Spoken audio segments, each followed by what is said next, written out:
আমার নাম প্রভাত মাহাতো। আমি ওয়্যারলেস অপারেটরের জন্য ইন্টারভিউ দিতে গিয়েছিলাম 22 তারিখ সকাল 9টার দিকে আমার ছিল। আমার ইন্টারভিউ হয়েছিল মেদিনীপুর পুলিশ লাইনে। আমার ডিস্ট্রিক্ট ছিল ঝাড়গ্রাম। তো তার ইন্টারভিউ কিছু জিনিস আমি তোমাদের সঙ্গে শেয়ার করছি।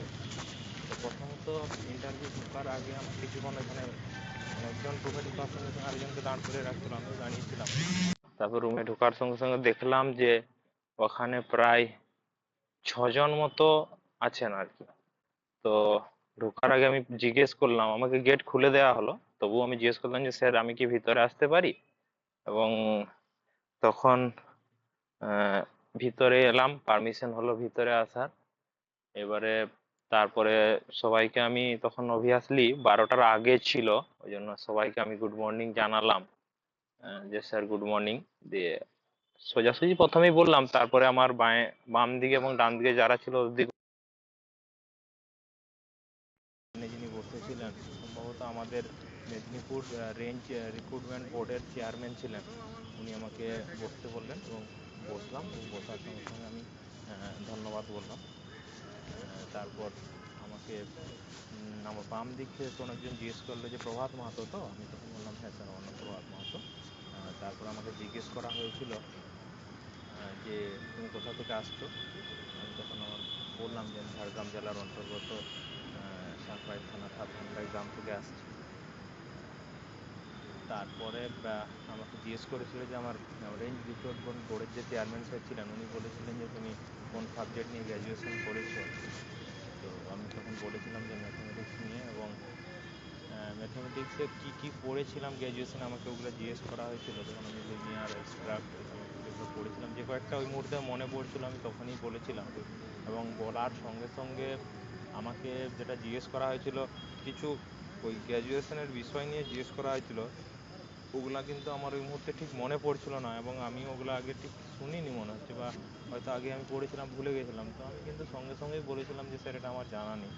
তারপরে স্যার তখন আমাকে ওই কোঅর্ডিনেট জিওমেট্রি থেকে স্যার কোশ্চেন করেছিল। ওই আমাদের যে এক্স ওয়াই, যে আমাদের 4টা কোয়াড্রেন্ট হয়, ওই 4টা কোয়াড্রেন্টের নাম, এবং sir X positive Y negative হলে কোন কোয়াড্রেন্ট হবে, এবং এক্স নেগেটিভ ওয়াই পজিটিভ হলে কোন কোয়াড্রেন্ট হবে, এইগুলো থেকে জিজ্ঞেস করেছিল। আমি ওগুলো বলে দিয়েছিলাম। তারপরে বলেছিল যে তাহলে থার্ড কোয়াড্রেন্টটা কীভাবে, বা থার্ড কোয়াড্রেন্ট নয়, এটা তো হচ্ছে 2 ডাইমেনশন, আরেকটা কী হয় বলছে প্রেজেন্টেশন করার জন্য। আমি তখন বলেছিলাম ওটা 3 ডাইমেনশন। 3 ডাইমেনশনের ক্ষেত্রে এক্স কমা ওয়াই কমা জেড হয়। তখন স্যার বলেছিলেন এই এক্স ওয়াই বাদ দিয়ে আমরা এগুলাকে আর কীভাবে রিপ্রেজেন্টেশন করতে পারি আর কি। তো আমি বলেছিলাম 2 ডাইমেনশনের ক্ষেত্রে ওটাকে কী নাম বলা হয়। আমি বলেছিলাম ওটা পোলার কোঅর্ডিনেট, এবং আর কমা থিটা দিয়ে 2 ডাইমেনশনের ক্ষেত্রে। এবং 3 ডাইমেনশনের ক্ষেত্রে আমাকে যখন জিজ্ঞেস করা হয় তখন আমি আর ওইটা ওই মুহূর্তে মনে পড়ছিল না, আমি আর কমা থিটাটা বলছিলাম, ফাইটা স্যার মনে করিয়ে দেন। এবং ঠিক সেই সময়ই আমার ডান দিক থেকে একজন স্যার আমাকে জিজ্ঞেস করেছিলেন যে তুমি তো অলরেডি কনস্টেবলে জব করছো, তাহলে তুমি ওটা ছেড়ে এটাতে আসতে চাইছো কেন। তো আমি বলেছিলাম যে স্যার অ্যাকচুয়ালি আমার কনস্টেবলে থাকাকালীন পড়ার অসুবিধা হচ্ছে, আমি পড়াশোনাটা চালিয়ে যেতে চাই, এই জন্য আমি ওয়্যারলেস অপারেটরে আসতে চাইছি। তখন স্যার আমাকে বলেছিল যে তোমার লক্ষ্য কি, পরবর্তীকালে তুমি কি হতে চাও, তুমি যে পড়াশোনা করতে চাইছো। তখন আমি বলেছিলাম যে স্যার পরবর্তীকালে আমি প্রশাসনিক আধিকারিক হতে চাই। তখন স্যার আমাকে বলেছিলেন যে তাহলে তুমি ডাইরেক্ট এখান থেকে ওই দিকের প্রিপারেশন না নিয়ে বেকার এগুলাতে সময় নষ্ট করছো কেন। তখন আমি বলেছিলাম যে স্যার কনস্টেবলে থাকাকালীন তো পড়াশোনা করতে খুবই অসুবিধা হয় টাইম ম্যানেজমেন্ট করে, সেক্ষেত্রে আমি যদি ওয়্যারলেস অপারেটরে যাই আমি আশা করি এটাতে টাইম পাবো।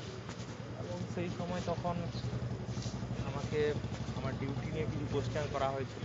ল অ্যান্ড অর্ডার ডিউটি শেষ, আমি কোথায় গিয়েছিলাম, হ্যাঁ আমাকে কদিন ল অ্যান্ড অর্ডার ডিউটি যেতে হয়, আমাদের এখানে স্ট্যান্ড বাই ডিউটি কীরকম হয়, ডিউটি নিয়ে কিছুক্ষণ কথা হয়েছিল।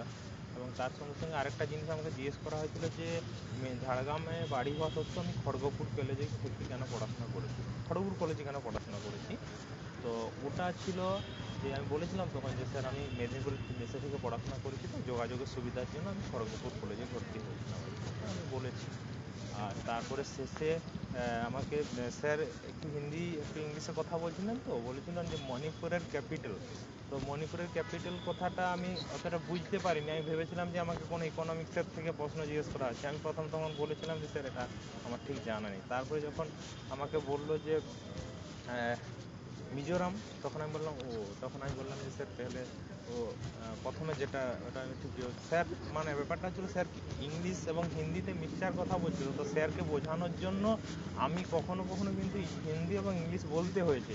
আমি চাইছি যে প্রপার বাংলাতে বলবো, তো সেক্ষেত্রে আমি দেখছি স্যার যেহেতু হিন্দি এবং ইংলিশে কখনো কখনো এমন একটা কোশ্চেন করে বসছে যেটা হিন্দি এবং ইংলিশেই আমাকে বলতে হচ্ছে। তো আমি যেটা লক্ষ্য করলাম যে বাংলাতে যদি প্রশ্ন হয় তাহলে পুরোপুরি বাংলায় উত্তর ঠিক আছে, যখন হিন্দি ইংলিশে হচ্ছে, যদি হিন্দি ইংলিশে কমফোর্টেবল হয় উত্তর দিতে পারো, আমাকে সেরকম কিন্তু সেভাবে কিছু বলেন। তখন আমি বললাম যে ওই মণিপুরের ক্যাপিটাল বললাম ইম্ফল, আর আরেকটা জায়গা ছিল মিজোরামের আইজল, দুটা খুব দ্রুতই বলেছি তো মানে বলার সঙ্গে সঙ্গে। তারপরে গুজরাটে জিজ্ঞেস করা হয়েছিল গান্ধীনগর, তারপর উনি থ্যাংক ইউ বলেন। সেই জন্য আমি সবাইকে নমস্কার আবার ধন্যবাদ জানিয়ে আমি বেরিয়ে এলাম। আর এটাই ছিল আমার ইন্টারভিউ রুমের অভিজ্ঞতা। 6 জন ছিলেন টোটাল, আমার সামনে 2 জন ছিলেন, বাম দিকে 2 জন, ডান দিকে 2 জন। তো আমাকে 3 জনই কোশ্চেন করেছিল, বাকি 3 জন স্যার সেরকম কোনো কোশ্চেন করেনি। তো আমি এটাই বলবো, ইন্টারভিউ রুমে ঢোকার আগে ওই আগের জনকে কি কোশ্চেন করলো ওই জানার কৌতূহলটা আমার মনে হয় না দেখানোটাই ভালো। আর একটা জিনিস যেটা আমরা যেটা প্রিপারেশন নিয়ে যাই যে এটার পরে এটা করবো, এটার পরে এটা করবো, ওখানে গিয়ে কিন্তু আমাদের সিস্টেমটা ব্রেক হয়ে যায়। অনেক সময় চেয়ারে বসার আগে কাকু নাম জিজ্ঞেস করছে, তো সেক্ষেত্রে ওগুলা তো নার্ভাসনেস হওয়ার দরকার নেই। আরেকটা জিনিস যেটা বলবো, যেটা মানে মনের সত্যি ঘটনা, যেটা তোমার বলতে চাওয়ার ইচ্ছা আছে কিন্তু কেউ একজন বলেছে যে তুমি এটা বলো না, এটা বললে ভালো হবে, তো আমি এইটাই বলবো যে তুমি ওটাই বলো।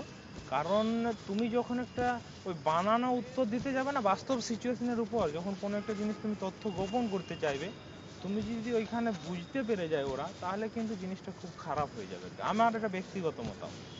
হ্যাঁ, আর বাকি যাদের ইন্টারভিউ হতে এখনো বাকি আছে, হ্যাঁ, সবার জন্য অনেক শুভেচ্ছা থাকলো। হ্যাঁ, আরেকটা জিনিস আমি বলবো, যেটা যেমন আমারও কিন্তু অনেক জিনিস জানা ছিল না, আমিও ভেবেছিলাম যদি আমাকে ওই পার্ট থেকে উত্তর করা হয়, কিন্তু আমি দেখলাম যে আমাকে যে পার্ট থেকে প্রশ্ন জিজ্ঞেস করা হলো ওগুলো আমিও পেরে গেলাম। সেরকম আমি আশা করছি তোমাদেরও প্রত্যেকের যে যার স্ট্রং জোন সেখান থেকে তোমাদের প্রত্যেককেও প্রশ্ন করবে। হ্যাঁ, যেগুলো জানা নেই ওগুলা নিয়ে অত ভাবনা চিন্তা করার কিছু নেই। হ্যাঁ, সবাইকে অল দ্য বেস্ট। হ্যাঁ, এই বলে আমি আমার যে ক্ষুদ্র অভিজ্ঞতাটা আমি শেষ করছি।